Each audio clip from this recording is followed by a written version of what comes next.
Hey, cool. All right. I think I'm live. Yeah, it looks like it. Hello, everybody. I'm just going to hop over to my Facebook page and share the live video onto my profile. This new interface is all new too. I haven't seen this in a while. I guess it's been some time. It's been some time since I've done a live video. Let me go. Okay, here we go. Live, share, share, share. Where? Here we go. Personal, share. Can I do that? Oh, here we go. Yeah, all right, figuring it out. Share on your timeline. Hey guys, what should I say? Hey guys, I'm live over on my page right now.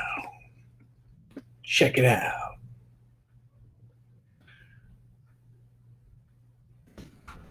Is that how, am I doing this right? Am I Facebooking correctly?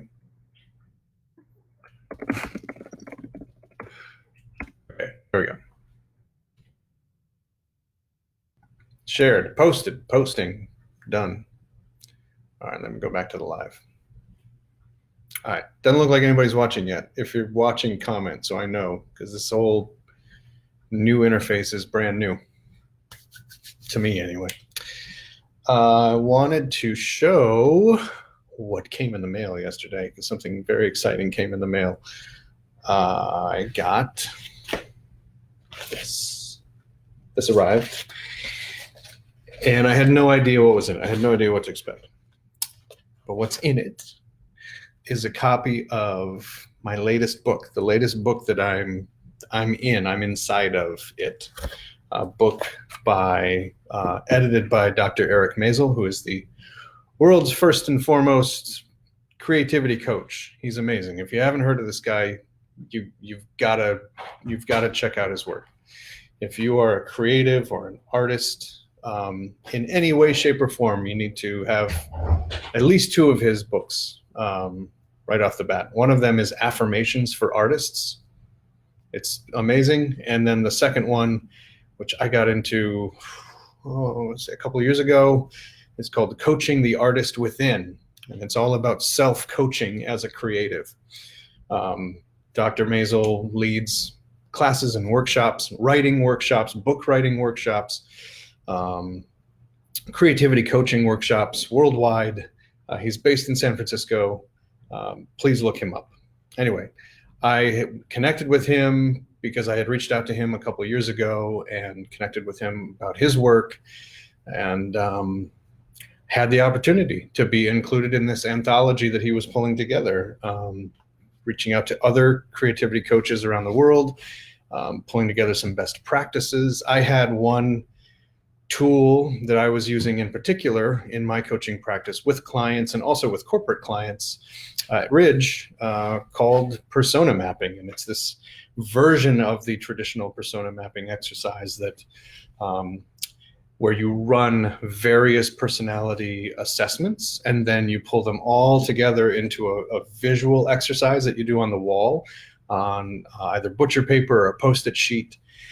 And you pull together all the language that you harvest from the personality assessments, and as well as you can do it in a live setting, you can have a table full of people or a team of people describe you, give you a list of words that they think describe you, and you can start harvesting that language too, in addition to the assessments that some people use, StrengthsFinder or the DISC assessment or Myers-Briggs, right? The 16 personalities. We found a really, really cool one called Fascination Index. It's how you fascinate, and it was created by Sally Hogshead.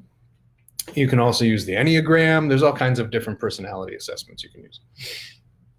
So I see there's some people watching. You should totally comment on, let me know you're here, because I can't see who it is. It doesn't work that way. Wait, or maybe it does. Maybe I'm just doing this wrong. Maybe I need to go back here and open this video up. Click to expand. So, boom. Oh my God. I see there's some people watching. You should totally comment on, let me know you're here. Yes, I can't totally comment. Let me know you're here. Okay, there we go. I don't know. Maybe that'll work. I just want to see who's in there. All right. So anyway, I got this thing in the mail. Had no idea it was going to be the thing. And I want to unveil it and show you guys the thing I got. Because it's exciting. It never goes away. This, like, when you write something and then it ends up as like these things behind me, right? It's like a book. It's an artifact. It's a thing in the world now. It never stops becoming very exciting. Here it is, you guys. Look, and it's a lot thinner than I thought it was going to be. But there it is. Oh, and the other thing that's really exciting is that this book has been published on Routledge Publishing, right? It's a British publisher. And Routledge is a pretty cool publisher. Like, I've got books from them. One's on a psychology book on dreams, and I've got another philosophy book over in the other area. It's by Lucia Iragiri. It's a philosophy in the feminine. So Routledge has a lot of amazing titles. And this is one of their newest. It is called The Creativity Workbook for Coaches and Creatives. Here it is. I'm going to pull it out and show everybody. Oh my God. Look at that. Oh, it's a little banged up on the corner from shipping. That's okay. Here it is. 50 inspiring exercises from creativity coaches worldwide. Routledge Publishing. There we go. So there you go. That's the inside. I can tell you some of the exercises that are in the book. Your master project list.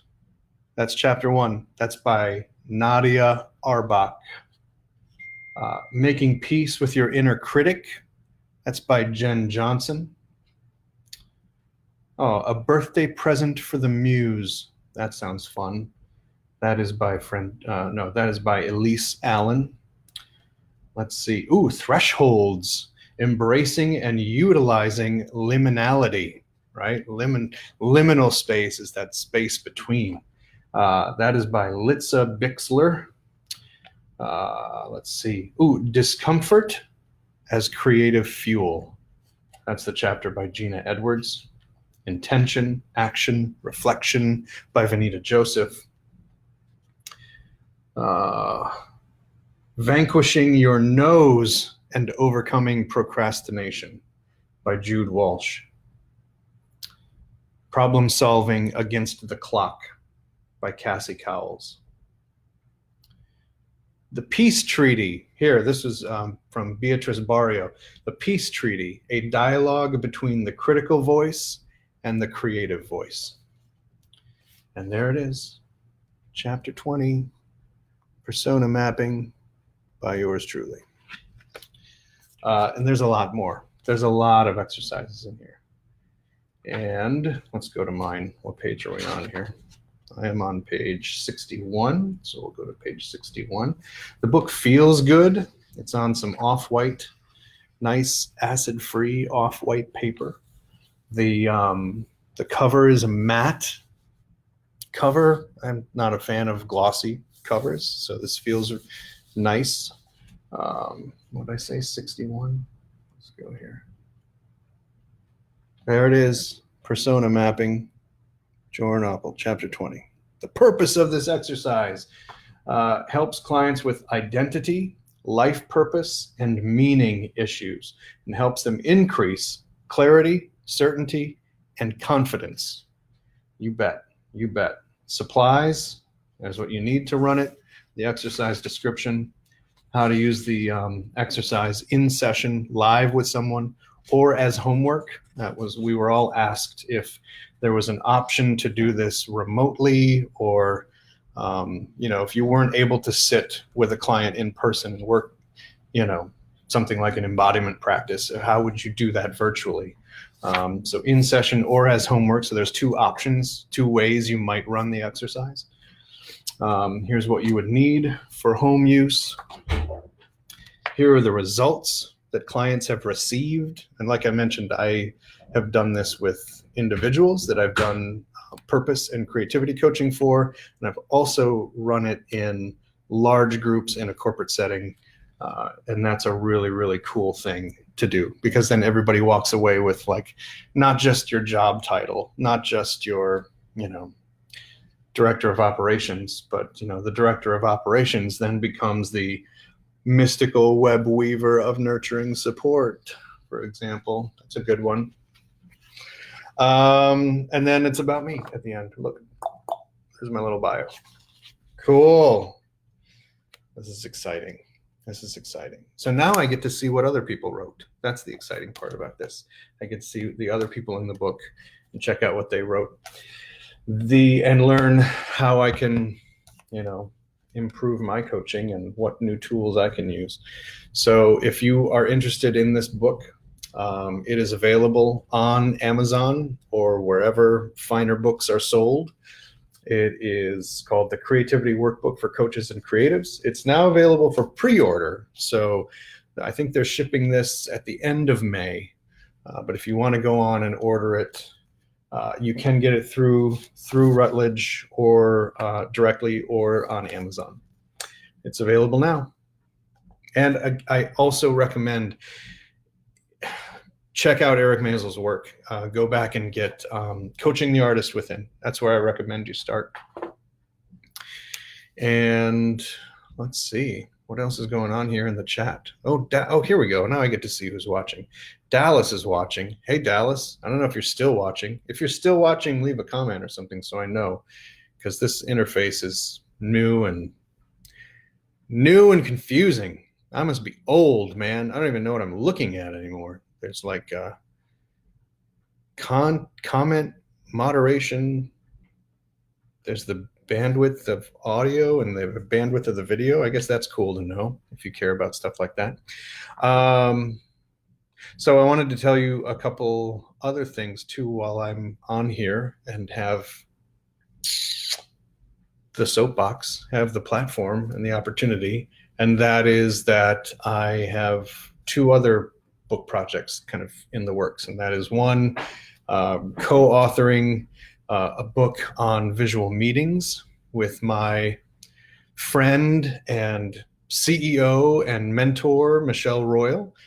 We are working together on a book called the Visual Meetings Field Guide. So we had that thing all ready to go, ready to send off to the designer, ready to go, pull the trigger on. We've got some beautiful illustrations in the book. It looks super cool. And then everybody was told to go work remotely and the quarantine happened. So we are going back and adding, there was a little bit in there about working virtually and how to run meetings remotely.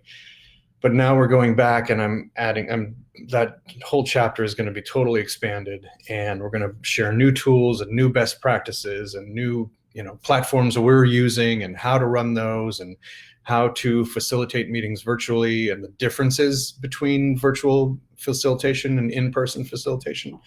There's kind of this time slip that happens with space and silence and stillness and just presence, and the actual sense of time in a meeting changes. There's certain things that are accelerated and there's certain things that are just throttled. So that is worth exploring in the book. So we're going to dedicate a whole new chapter to that.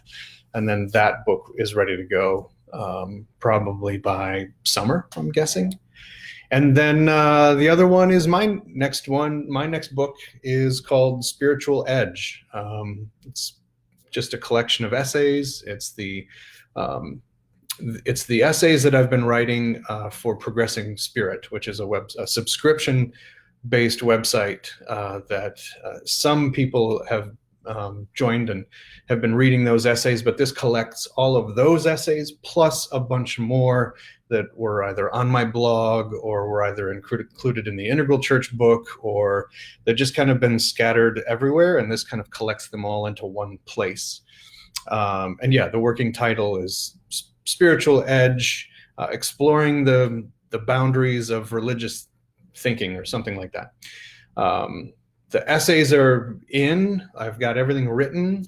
I think there's probably one. It's the title and the title Spiritual Edge and the introduction is all based on the keynote that I gave at the Integral European Conference.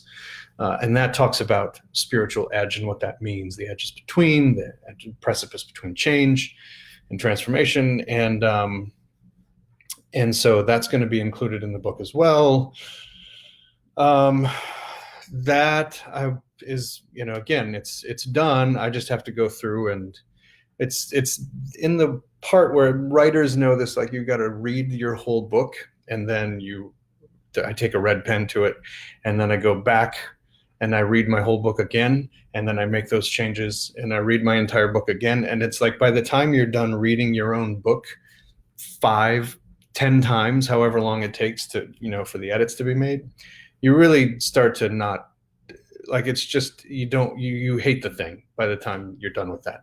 And so I'm not there yet with it. Like, I've only read it through once. I've only done one red line through. So that's kind of where we are with that project. There's probably a few more rounds of edits to go with that. So that one probably end of the year, I'm thinking maybe winter, maybe fall if I'm lucky. I don't know. We'll see. But that's it for book projects. This one just came out. Look for Visual Meetings Field Guide. That's with me and Michelle Royal in the summer. And then look for Spiritual Edge fall/winterish. And then through Ridge, I'm editing or pulling together an ebook that Michelle wrote. That should be available for download through the Ridge site. That is called The 7 Truths in the Age of Uncertainty. And that is all about navigating your business through times of change. And that is something that became really timely, and we decided to fast track. That should be available for download next week. If you want to go to our business website, that's ridg.com. Scroll all the way down to the bottom, sign up for the newsletter. We're going to announce the ebook there. Let's see. So I don't have any questions or anything from anybody. I see Jeff Nelson joined. What's up, Jeff? Nobody's commenting or like saying what's up or anything. So I don't know if people are still watching or not. But anyway, that's the book update for the day.